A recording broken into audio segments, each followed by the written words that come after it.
In this exploration, we aim not just to unravel the intricacies of how we communicate, as well if humans are the only species that have a consciousness.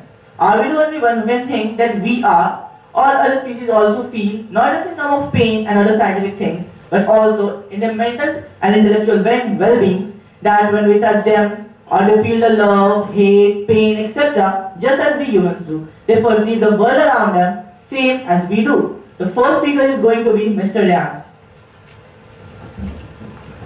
So the first thing in any discussion about consciousness must be what it actually is, right? And that is the main important in our discussion. We don't actually know exactly what consciousness is. So in my best ability, I'll try to define what this feeling of consciousness is. So consciousness is this feeling of self-awareness, this feeling of sentience, what makes us us. Not to be confused with our feeling of being ourselves, but the feeling of just being aware. Now, we must discuss why consciousness or the topic of consciousness is important for discussion, right? We know consciousness has been discussed since the Greek times, and that must be for a reason. And for me, this reason can be divided into two parts. One is just because it is one of the greatest mysteries, and two, because of how it affects death, right? If our consciousness is separate from our body, i.e. mind-body problem, and is not generated by the brain, right? Not to be confused with the fact that I agree that the consciousness is dependent on the brain. I'm just saying if it's not produced by the brain, then there are many theories which can explain how it's produced, and coming back to my point of why it's important, if it's produced by any theory other than the mind or emergence to be specific, then we can conclude that there is a chance for some sentience after death. However, if emergence is true, then that deletes a very big facet of what religious believers believe about consciousness, that there is a soul, and in that way of thinking, there would be no afterlife after, right? So it also affects the religion in a great deal. Now, some religions can think that consciousness, mind, and the soul are completely different things, but for this specific discussion, I think we should use these terms in a synonymous way. Consciousness, mind, and any word like that, right? So when I say soul, I mean consciousness, I mean mind, okay? So as for why it's very important for religion is because previously, as I stated, if the consciousness is produced by our brain, then I don't think that there is any way that the soul can be eternal or heaven and hell can exist in that way, right? Now I'd like to introduce some ideas. Given emergence is true and there is nothing eternal to the consciousness and that it stops existing after we die, then here are two things to think about. These are part of generic subjective continuity, which is a paper that Tom Clark wrote. Now I'm not going to like delve deep into that paper. I have read that paper at least 120 times and I still don't believe I completely grasp that paper. So I'm just going to go over two ideas in that paper. The first thing is positive nothingness. So when we think about nothingness, or when people who believe in eternal oblivion think about nothingness, right?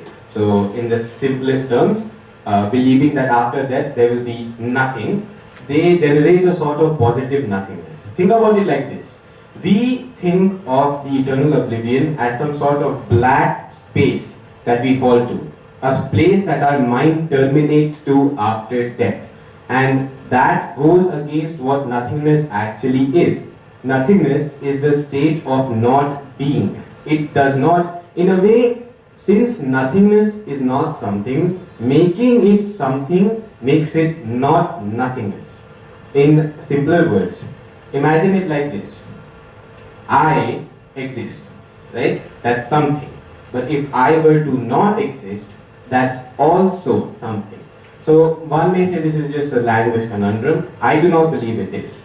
And this is the notion of positive nothingness. That nothingness itself cannot exist because that makes it something that our brain terminates to.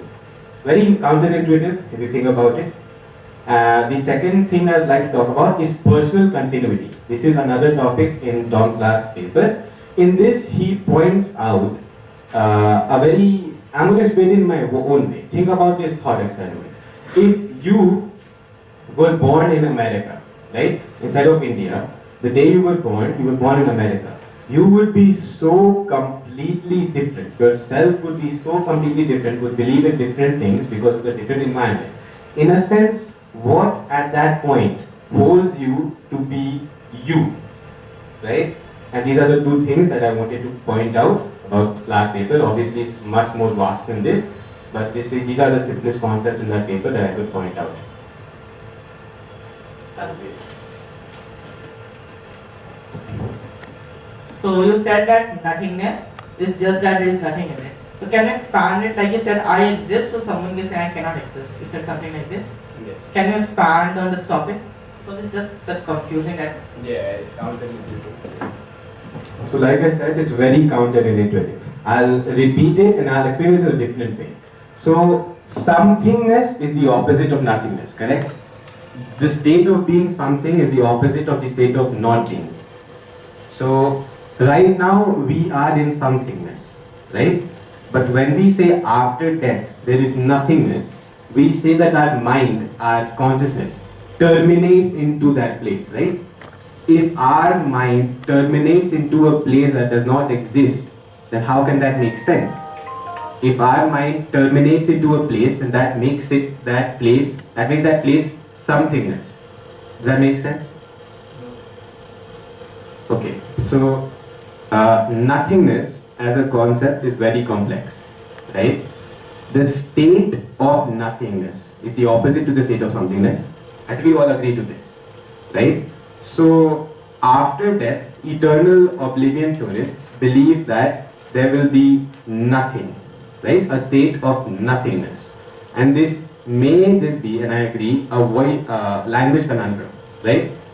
But if you think about it, if our mind after death terminates into a place, then if it terminates into that place, then it becomes sort of positive nothingness. It becomes something if something terminates into it, right? So that gives it a quality of somethingness, and if nothingness has a quality, then it cannot be nothingness.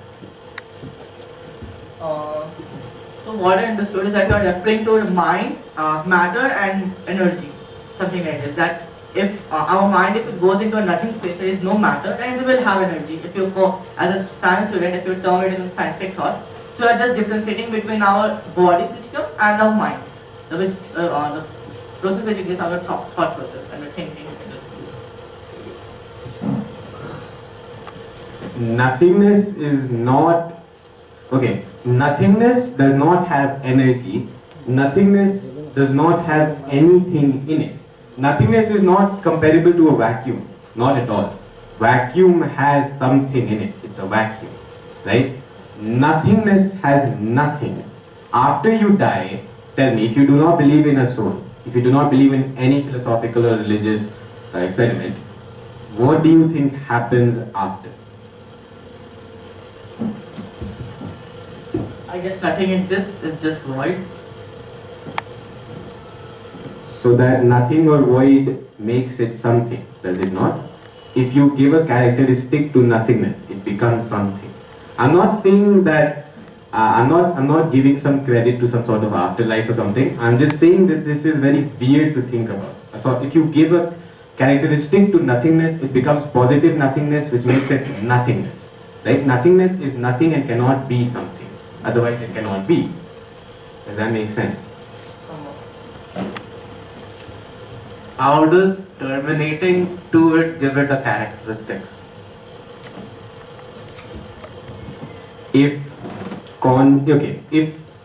Imagine this room, right?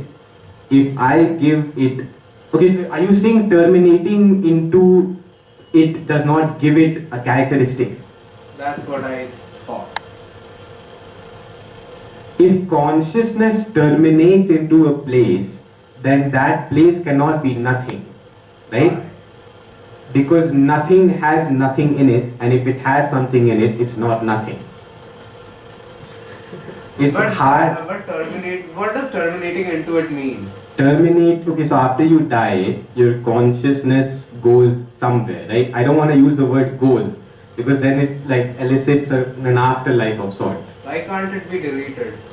If it's deleted into somewhere, right? Okay, if it's deleted, what exactly happens to it? Like, does it have atoms that get deleted? Or like, what exactly happens into it? We say that our consciousness terminates to nothingness, right? It's counterintuitive, but we have to like give it some words, otherwise it becomes confusing. Like, it's very intuitive to say that after death there is nothing. But what exactly happens to our consciousness? If we don't know what consciousness even is, how do you know that terminating or deleting it would give it a characteristic? I said I'm assuming like no soul exists. Like, I'm assuming complete materialism. Or in other words, I'm assuming that there is nothing about consciousness that is special. That is just generated by neurons firing in the brain. Right? So if I say that, then I'm assuming I know what consciousness is. And this paper is written from the perspective of a materialist. Right? So the materialist says that I know what consciousness is. And I'm speaking from that perspective. At the start of my speech, I did say that I'm going to assume so and so. Did I not? You said something about emergence. Yeah, so I said I'm going to assume emergence, I'm going to assume materialism. And then there is where this paper comes in. If materialism is not true, then this paper is completely false. There's nothing to do with like truth. So I like to think that the ideology of when we die, our soul gets deleted into nothing is based more upon the theory of that our consciousness is just like a set electronic system.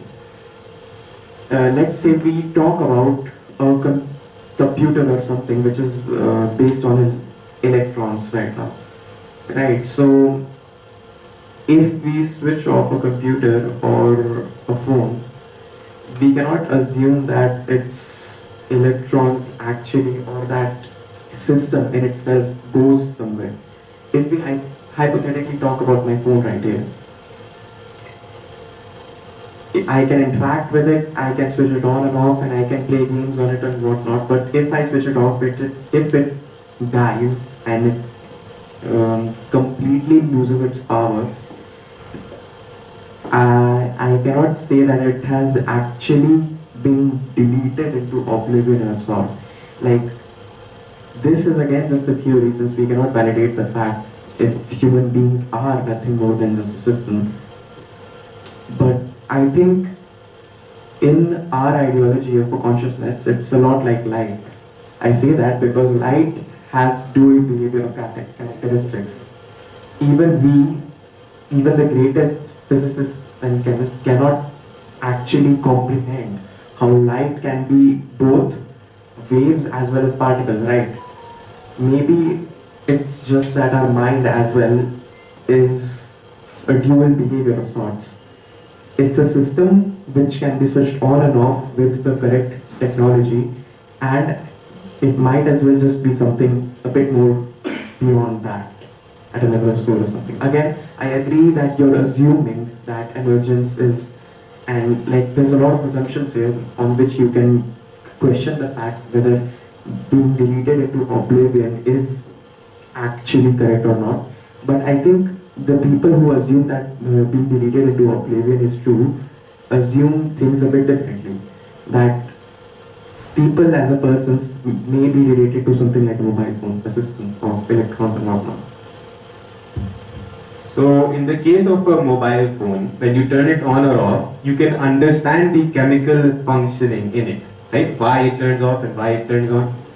Now, I'm not saying that consciousness is I can't even say it's made of atoms. I can't even be sure of that. But when we say that turning on or off this thing does not put it into oblivion, that's because we can understand the chemical functioning behind it. But can we understand the functioning behind consciousness? Right? That's different. So consciousness must also have something happen to it. Right? Like this, when you turn it on, it has a chemical function that happens to it. So consciousness after we die, it's not like you can like explain the on and off switch in that case through chemical functioning. You have to explain what exactly happens to it. It feels like we don't need to, because it seems completely intuitive. But many things in life seem completely intuitive and are completely wrong. Right? So my main point is this can be explained through chemical functioning, on and off. Anything in life, I think apart from consciousness, many things can be explained, their functioning, through things we can understand. But can we explain consciousness like that? Even a materialist cannot explain what exactly happens to that consciousness that terminates. Similar to the phone. Does that make sense? I was talking about in the phone, like it's underlying interaction of all the different components in the phone that actually gives rise to this. Suppose if we compare it to consciousness. Let's assume that this phone has a consciousness. Right? I think what most of the people who believe in that being deleted into complete obliviousness assume that consciousness is nothing more than underlying interaction of all the different components in our body. It's a big assumption, I agree. We do not have the technology to validate it, but it's just another theory. I think if we assume, it's a big assumption, but if we assume that our body is nothing more than underlying interactions of all the different components in our brain, body, organs and whatnot, then perhaps death may be as simple as just a simple on and off switch. We don't have the technology to validate it, but it just might be the case. Okay, I don't completely agree. Now here's why. So, in the case of the body, let's compare it to the body now, right? The body, we know exactly what happens to it. The body dies, eaten by worms, right? But this mind, this feeling of consciousness, we have to think of it much more critically when looking at this. Like I'm looking at this from the perspective of a materialist. Let's not forget that. I'm not going to mention it again, but I'm definitely looking at this from the perspective of a materialist. Now, for a materialist, this mind, they cannot define it in terms of what this phone or that body is defined. Can we even say consciousness is produced of atoms? Like there are many things in life. Even a materialist, I'm speaking from the perspective of materialists, can they like say that this consciousness, even if it's produced by the brain, is produced of atoms? Can they say that? That's the problem. This discussion becomes so complex that trying to explain what I tried to do in a general form becomes hard, right? It's completely counterintuitive. But for some reason now when I think about what I say, right, that consciousness, even after emergence, it's hard to think of how it terminates into a place that if you characterize it becomes what it is not. Just thinking about this makes it very complex, right? And I myself cannot fully understand it. But what I know is that you cannot compare a phone or a body terminating, right? Turning into a different energy as the same as a consciousness, as the consciousness turning on and off, because that is completely different. When you say that consciousness terminates towards being a different energy, then what did you say? I said like, okay, I have said 3 times now, I don't even think that a materialist can assert that consciousness is made of atoms, right? It's made of neuron firing in the brain. That's what they think. But can you then assert it's made of the atoms and quarks that we know of? How? Right? Emergence explains a lot of things in our life. But I'm not saying that it translates into a different sort of energy. Even a materialist cannot say this without complete empirical proof. Right? You can believe that consciousness emerges because of emergence, because of many other phenomena in our life, brain functioning, a lot of things are emergence. That's why you can assert through like Occam's razor that this is the easiest explanation. That's why you can assert that the consciousness is emergence, but you still have to prove that it's made of the same energy, the same atoms that we know of, even as a materialist. Right? You have to prove things, even after an assumption. We see this in all fields, math, science, everywhere. You assume something, you try to contradict it in maths, something like that. So if you assume something in philosophy, you posit something, you assume something, you have to prove that, sure. But here we're assuming that's already proved. But even after that, we have to prove that consciousness is made of the same things that all other things are made of, even as a materialist. That makes sense?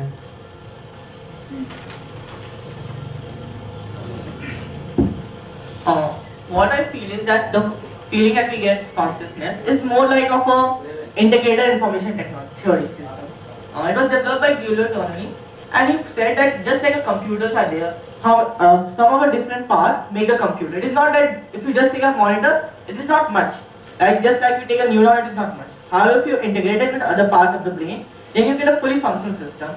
He said something about phi, which is just the measurement of interconnectedness of the system, like how much higher are you in the conscious state. It's said that two times the core and extended. And what I feel is that he said that there are different theories. I must first to clarify that it's just a theory and it's not the perfect fact. But if you believe in this, it says that just like a computer, any sufficient part, not only bionic or organic or non-organic, anything which has sufficient information and sufficient power can form a conscious. Just like if you can see this chart, it is experience, conceptual structure, past, future. So it says that all our experiences form as an input, and just like in a computer, you can like Rudra said, if you think that our brain is like a computer, so our experiences form an input, and the structure that we have in the brain, they are just like a massive CPU and GPU also, I guess. This is most famous example is our eyes. We all know that our eyes, if you take simply, is not much. It is just a simple device. It sends a signal to the brain, and the brain which helps us to achieve a 500 MB megapixels power. And just like this, I guess I feel that we can further exploit this and say that it's the brain which helps us get our simple thoughts, like which things I can touch, feel, see, taste, etc. These are constructed together, and then I can be able to feel what is happening around me and feel that I am me and not something else. The famous thing this is octopuses. We all know that only 1/3 of the octopus brain, a neural system is in brain, and the other 2/3 is it in arms, the 8 arms. So can you say that the octopus feels only 1/3 of its brain? If you go by the other theories of consciousness which are there, which is the global workspace theory and high order theory. But if you go by this theory, you can say that the arms of the octopus or the other parts of the octopus are just a appendix of the main brain part, and you can feel as same as the main brain part too.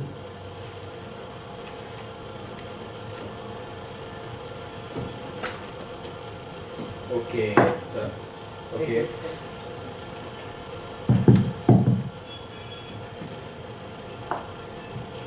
Okay, so I'd like to address one point. That integration thing you're talking about, that's emergence, right? The word for that is emergence. A small brain functioning together brings together like a feeling of consciousness. Small brain functions together. They emerge into this feeling. That is similar to the integration theory, right? The second thing I'd like to point out is we have to prove emergence anywhere we say that it is emergence. There is no proof for how consciousness is formed through emergence. In fact, I say there is counter proof through things like NDEs, but that's a topic for another day. And there's also proof that this is not always true. Is artificial intelligence conscious yet? No. Do I think it will ever be? No. I would like to interject this. A Google employee, I guess it was in a newspaper last year, in the mid last year. He said that the Google famous deep learning technology, which is DeepMind, the version was the Gemini of it. The Google AI was able to feel like a person, and it could even give information which was not given to it. Like today, the AI which works on basis of the information which is provided to it. However, it was just like a human. It was able to learn from, and then it was able to feel that it is a thing. It may be false. The Google refuted this, and the employee was fired. But if there is even I guess a pinch of truth in this, then I guess it can further expand. Can monkeys learn? Of course. Are they conscious? Yes. If you go by different theories, then yeah, they are. What? See, if you go by the perspective of I guess a vegan, Vegan. a vegan, or any person who feels that all the animals are same as humans, they say that birds, leaf insects, all the other animals, the other mammals, reptilians, and birds feel the same amount of pain. They feel the same amount of the family structure that we have and the other structures. The only thing that they don't have is the process of language. But even here, there are famous documentaries. If you will see National Geographic, a monkey can call, gives a sound when a tiger is near, and all the other birds go away. Feeling pain or doing any of the functions that a human can do has nothing to do with being conscious. If I can communicate, that does not mean I'm conscious. This feeling of being us is conscious. This awareness, this sentience, that is conscious. If something else can replicate our functions, we don't need consciousness to do our functions. So why would having our functions means that they are consciousness? Do you believe that if I feel that I am different from you, or else it is conscious? That's self. If you say that you are a separate person, right? That is different from consciousness. Your feeling of self, your feeling of being yourself, that is not at all related to consciousness at all. But you can say it is a part of it, because if else, then what is consciousness? We don't even agree on what it is. Right. But the thing is, if you say that self is a part of consciousness, that means, have you heard of ego death? Ego death. Ego death is where you lose yourself. It's done through things like MDMA. I don't want to mention psychedelic names. Yeah. So it's done through psychedelics or magic mushrooms, and you lose your sense of self. You completely erase that feeling of being yourself, but you're still conscious as a person. See, there was a famous experiment done where the monkeys and even I guess other forms of primates, they were taken in front of mirror, and the mirror had the same smell as them. However, they knew that it was a mirror, and the further animals lower down, like a rat and other, they felt that they are seeing themselves. They are seeing a different, like what you say, different rat, or there is a different species of the rat. But these monkeys, they had the feeling that yeah, this is my copy, and this thing is just a mirror, just like we humans do. There are further experiments which prove this. For example, there was in 1960s there was an experiment when there was two types of cage. In one there was a monkey mother which provided milk and etc.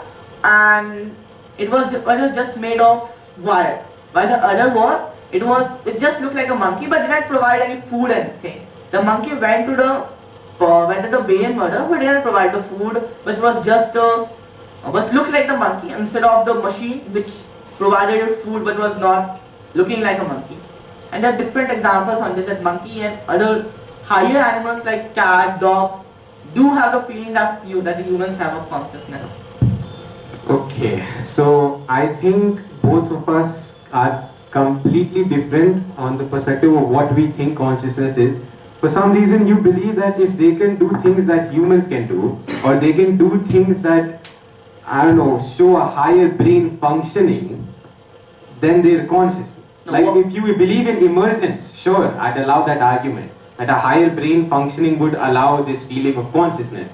But now we're not looking from the perspective of emergence. If you say a higher brain functioning, or any of those experiments, that they can replicate something a human can do, means that they're conscious, that would mean you are saying this to someone who's like a complete believer of emergence. but I am not. I just have the ability to tell you that no, I don't think that higher brain functioning elicits consciousness. That's all I have to say to your argument. I'm not referring to the higher brain thing or images story. If you go by the Oxford Dictionary, it says that consciousness is a state of being aware and responsive to one's surrounding. If you go by this definition, They also say that simplified. Next to it, Yeah. they say this is very but if simplified. you go by this thing, then I guess you can agree that what I'm saying is true. However, I Yes. guess we can end by saying that we all agree to disagree. If we agree to that definition, sure, I can see how higher brain functioning elicits consciousness. Kanesh, I have a question. Yes. How different do you think awareness is from consciousness? See, awareness is like a response that the animal or any form of creature gives. That is like it's a form of stimuli that is not based on thinking in our brain. It's just like a response to things that happen. Like if I say something, like if I touch a plant, touch me not plant, it will fold its leaves. Or if your hand is burned, you will remove your hand, and you are aware of what is happening in your surrounding. But I am referring to the fact that consciousness is that I am thinking in my brain, and there is a sort of voice going in my brain guiding me what to do and what not to do, and I can like debate with myself. I'm not just aware, but I also can recreate and change the surrounding to my personal dislike and like. That's a heavy simplification of consciousness. You just admitted to completely simplifying what consciousness is. Yeah, I guess because not everyone is like a philosopher, like a deep-thoughted philosopher like Socrates, and we can go to the 100% there.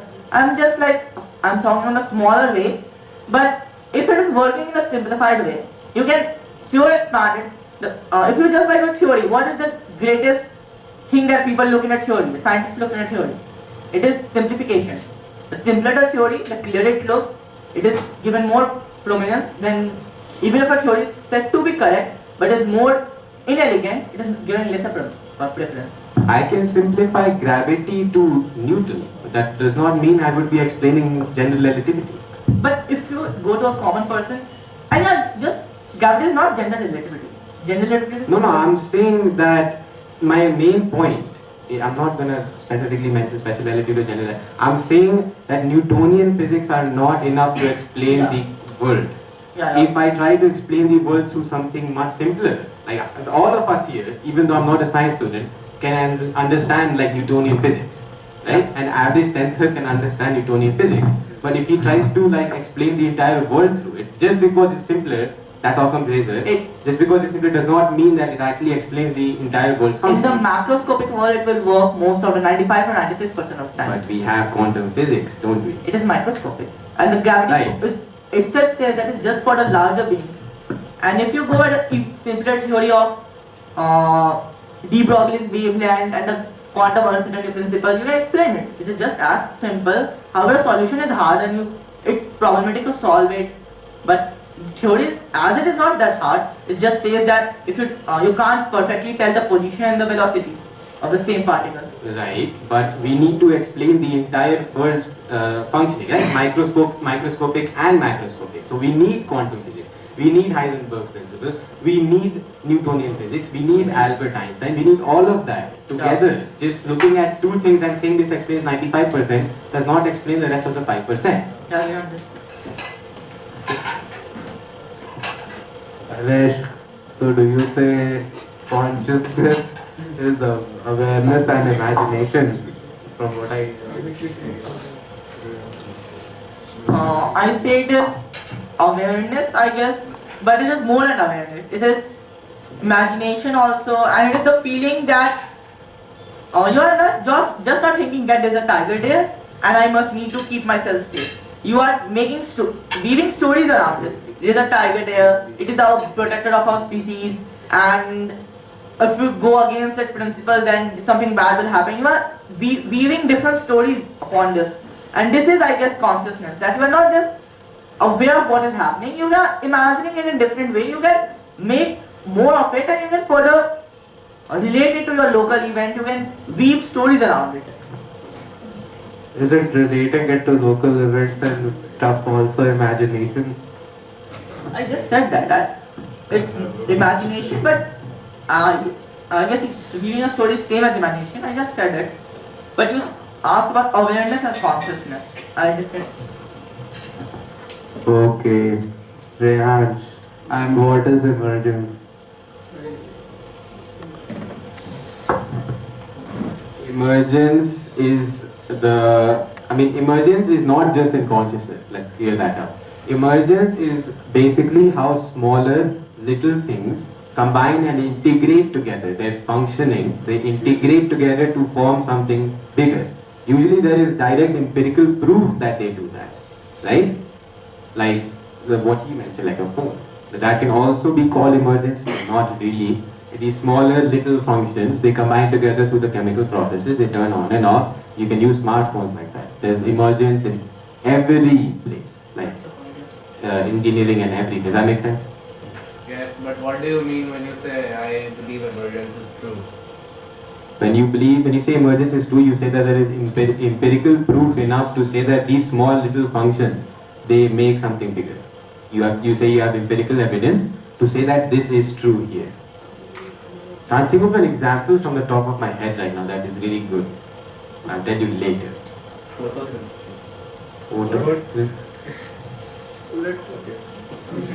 I was similar thing. Mitochondria in a human body. In class 9th or 10th, you must have studied about mitochondria. In reality, it was earlier different living being. It was not a part of the cell, but it joined together. The mitochondria provided us energy, and the living organisms evolved from being a slug-like creature with little to no basic movements to the beings we are. We are discussing how the world started and what other creatures are thinking and stuff like that. Okay. Greater than sum of part, you are saying the parts are as important as the sum of the parts. Each small thing is as important in it. Yes. Like Panpsychism says that, like I gave the example that it's the ingredients also have a flavor in some, but emergence doesn't say that. Emergence just states that it just pops out from a complex arrangement. It doesn't explain how it happens or why it happens. But the same theory also doesn't explain. No? It's explained. Can you?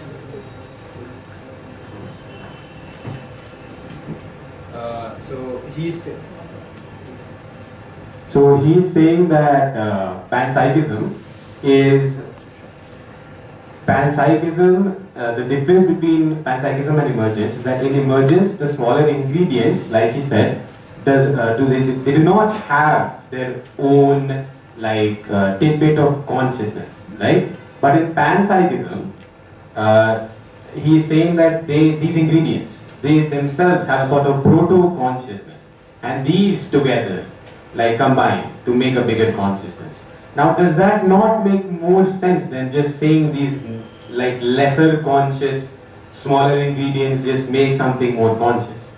It makes more sense if you say that these smaller things have their own sort of proto-consciousness. These quarks, these atoms, they have their own proto-consciousness. Now, in my opinion, this is a much better explanation than emergence.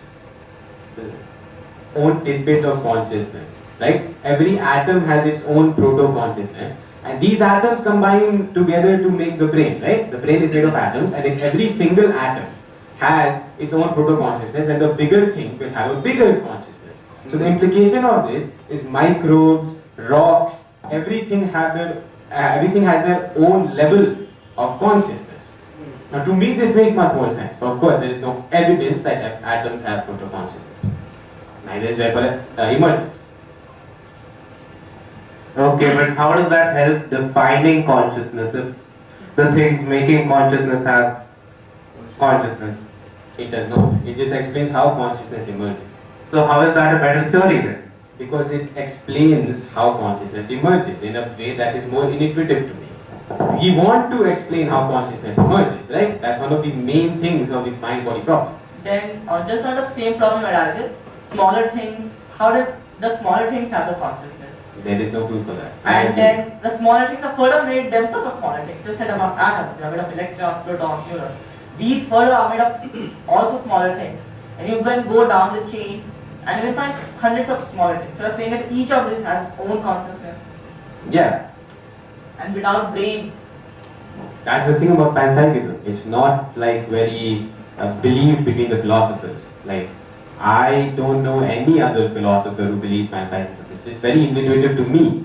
But of course, I cannot explain to you, or I cannot prove to you that atoms have consciousness. Atoms have their own proto-consciousness. so just like all other theories, there's no proof, just Yeah. talk. Yeah. Any other questions?